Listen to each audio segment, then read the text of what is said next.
Hello दोस्तों, मेरा नाम है सान्या। उम्र अभी अभी 42 की हुई है, मगर लोग आज भी पूछते हैं कि बेटी हो या बहन।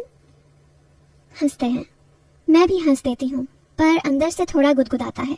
गोरा रंग, लंबे काले बाल जो कमर से नीचे तक लहराते हैं, और हाँ, थोड़ा भारी सीना भी है जो साड़ी के पल्लू से कभी कभी शरारत कर जाता है। लोग आंखें फेर लेते हैं, मैं मुस्कुरा देती हूँ। शादी को 23 साल हो गए। एक बेटी है 22 साल की, नाम रखा है मिष्टी। पति दिल्ली में जॉब करते हैं, हफ्ते में एक बार आते हैं। घर में और मिष्टी, और हाँ, मेरा दामाद नहीं, मेरा जमाई राजा, मतलब मेरी बेटी का नहीं, मेरी माँ का नहीं। अरे मेरी बड़ी बेटी का पति नहीं भाई, मेरी सिर्फ एक ही बेटी है ना। चलो साफ साफ कहती हूँ, मेरी एक बेटी है मिष्टी, और मिष्टी की शादी हुए अभी 6 महीने ही हुए हैं। उसका पति मेरा दामाद, नाम है आरव। आरव इस बार गांव से शहर हमारे घर आया है, क्योंकि मिष्टी प्रेग्नेंट है, इसलिए डॉक्टर ने कहा आराम करे। तो आरव बोला, मम्मी जी मैं मिष्टी को आपके पास छोड़ जाता हूँ, आपका ख्याल अच्छे से रखेंगी। मैंने हंस के कहा, बेटा बेटी तो अपनी है, दामाद भी अपना ही है। वो शर्मा गया। अब सुनो असली बात। आरव बहुत सुंदर है यार, लंबा चौड़ा सीना, गेहुआ रंग, और आंखें ऐसी कि देखो तो लगे कोई राज छुपा है।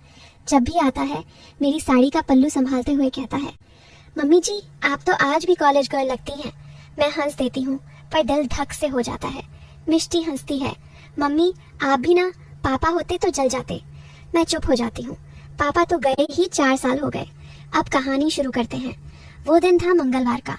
मिष्टी सुबह सुबह उल्टी करने लगी। मैंने कहा, बेटू तू लेट जा, मैं आरव को चाय देती हूँ। आरव बिस्तर पर लेटा था, सिर्फ बनियान और लोअर में। मैं चाय का कप लेकर कमरे में गई। दरवाजा खुला था।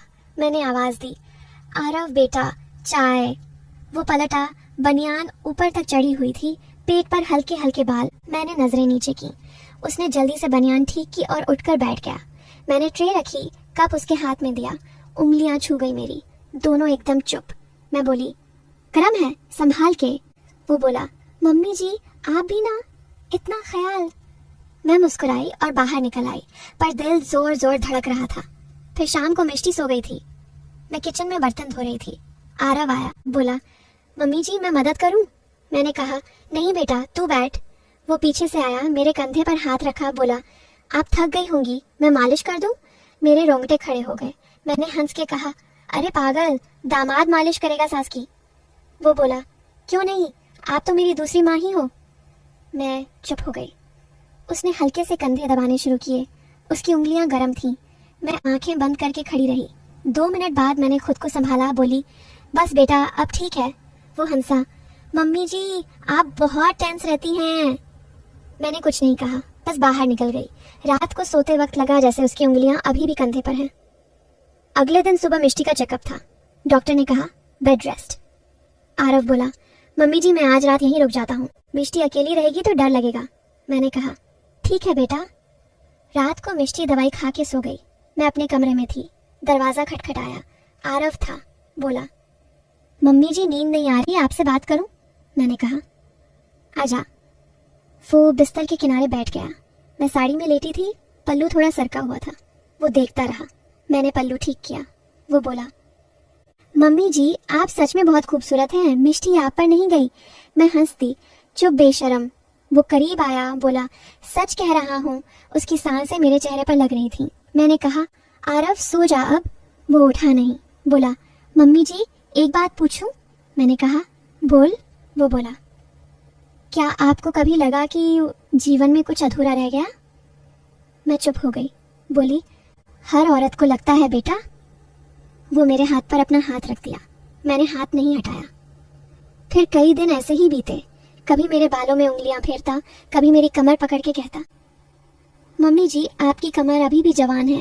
मैं हंस देती, पर अंदर से कांप जाती। मिष्टी कुछ नहीं समझती थी। उसे लगता था उसका पति उसकी माँ से बहुत प्यार करता है। एक दिन रात को 12 बजे मैं किचन में पानी पीने गई। आरव वहां था। अंधेरा था, सिर्फ फ्रिज की लाइट। वो मेरे पीछे आया, पीठ से सटा, बोला, मम्मी जी। मैं डर गई, पर हिली नहीं। उसने मेरी कमर में हाथ डाला। मैंने धीरे से कहा, आरव ये गलत है। वो बोला, बस एक बार, कोई नहीं जानता भी नहीं। मैंने उसका हाथ हटाया और कमरे में भाग आई। रात भर सो नहीं पाई। सुबह मैंने फैसला किया आज बात खत्म करूंगी। मैंने आरव को बुलाया, बोली बेटा तू आज शाम को चला जा, मिष्टी ठीक है अब। वो चौंका, बोला मम्मी जी मैंने कुछ गलत किया? मैंने कहा नहीं बस तुझे अपने घर जाना चाहिए। वो चुप हो गया। शाम को सामान पैक किया, जाते वक्त दरवाजे पर रुका, बोला मम्मी जी मैं आपसे बहुत प्यार करता हूँ, शायद गलत तरीके से, मैं कोशिश करूंगा सुधरने की। मैं रो पड़ी। उसने मुझे गले लगाया, सिर्फ 2 सेकंड का, फिर चला गया। 2 महीने बाद मिष्टी को बेटा हुआ। मैं अस्पताल गई। आरव ने बच्चे को गोद में लिया और मेरे पैर छुए, बोला मम्मी जी धन्यवाद, आपने मुझे सही रास्ता दिखाया। मैं मुस्कुराई। और अब असली ट्विस्ट सुनो। जब मैं घर लौटी तो मेरे फ़ोन में एक मैसेज आया था। नंबर अननोन था।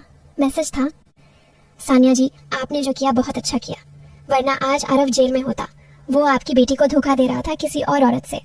मैंने उसे ब्लैकमेल किया था कि अगर उसने आपके साथ गलत किया तो मैं सारी चैट मिष्टी को भेज दूंगी। आपने उसे बचा लिया, धन्यवाद।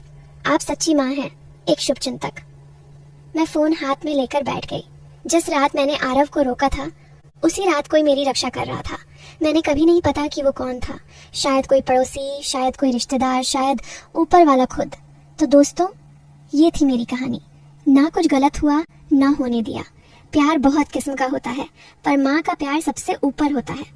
अगर आपको कहानी अच्छी लगी हो तो प्लीज़ चैनल को सब्सक्राइब कर दो, लाइक कर दो, घंटी दबा दो ताकि अगली कहानी सबसे पहले आपको मिले। मिलते हैं अगली कहानी में, तब तक के लिए अलविदा।